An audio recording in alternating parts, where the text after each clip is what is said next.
bohong. Aku hanya memikirkan satu peraturan penting. Kenapa kau lakukan hari ini kalau kau bisa melakukannya besok? Few moments later.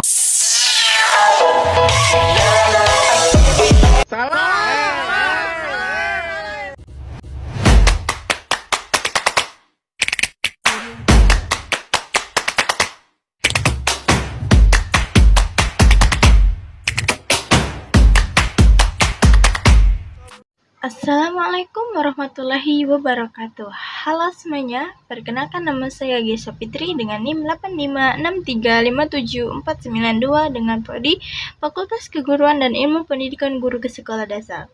Saya berasal dari mahasiswa Universitas Terbuka Pangkal Pinang. Di sini saya akan membuat tugas tutorial 2 tentang filsafat ilmu.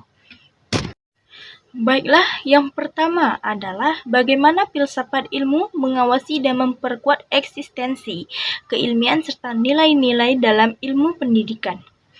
Filsafat ilmu sebagai satpam dan antagonis untuk ilmu pendidikan, mengawasi biar tidak ngawur, memperkuat biar sehat, mengawasi eksistensi. Filsafat ilmu lewat cabang ontologi selalu menagih, objek ilmu pendidikan itu sebenarnya apa?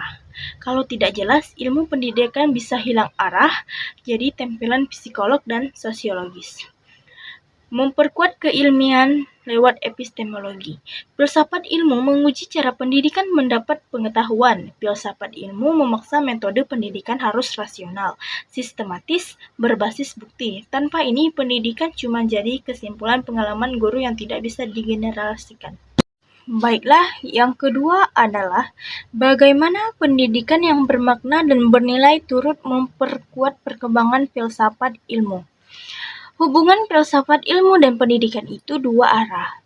Filsafat ilmu juga pendidikan, tapi pendidikan kasih, bahkan laboratorium ke filsafat ilmu. Memberi masalah nyata, pendidikan yang bermakna selalu memunculkan pertanyaan baru. Masalah ini memaksa filsafat untuk mikir ulang teori kebenaran dan etika. Jadi, filsafat ilmu berkembang karena ditantang kasus pendidikan.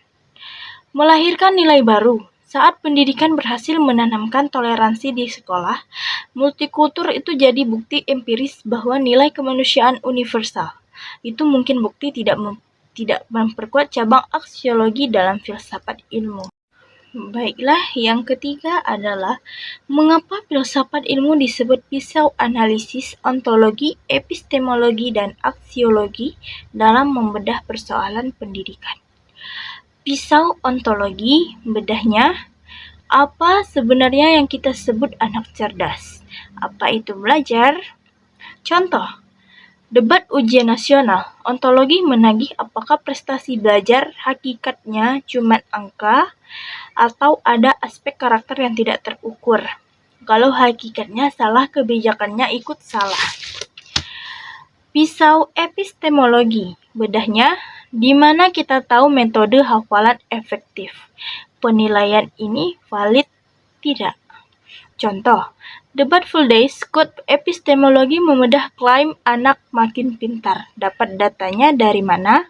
Risetnya sampel berupa jaringan, jangan-jangan cuma asumsi. Pisau aksiologi, bedahnya, tujuan kurikulum ini memerdekakan atau mengekang. Boleh tidak ranking 1 dapat hadiah yang lain dipermalukan. Contoh, debat hukuman fisik aksiologi mengulti nilai apa yang sebenarnya ditanamkan, ketakutan atau disiplin. Contoh tidak dengan nilai kemanusiaan. Tanpa 3 pisau ini, kita dapat pendidikan cuma rebutan opini. Dengan pisau ini, kita bongkar asumsi dasarnya. Yang keempat adalah contoh konkret penerapan filsafat ilmu dalam praktik pendidikan, yaitu 1. Dalam kebijakan, 2. Dalam kurikulum, 3. Dalam proses pembelajaran. Baiklah, itu saja tentang jawaban presentasi dari saya tentang tugas tutorial 2 filsafat ilmu. Mohon maaf bila ada salah kata dan ucapan. Saya mengucapkan Assalamualaikum warahmatullahi wabarakatuh. Bye-bye. Saya mencari materi ini sendiri tanpa mengcopy paste. Saya menulisnya sendiri. Bye bye. Terima kasih sudah menonton.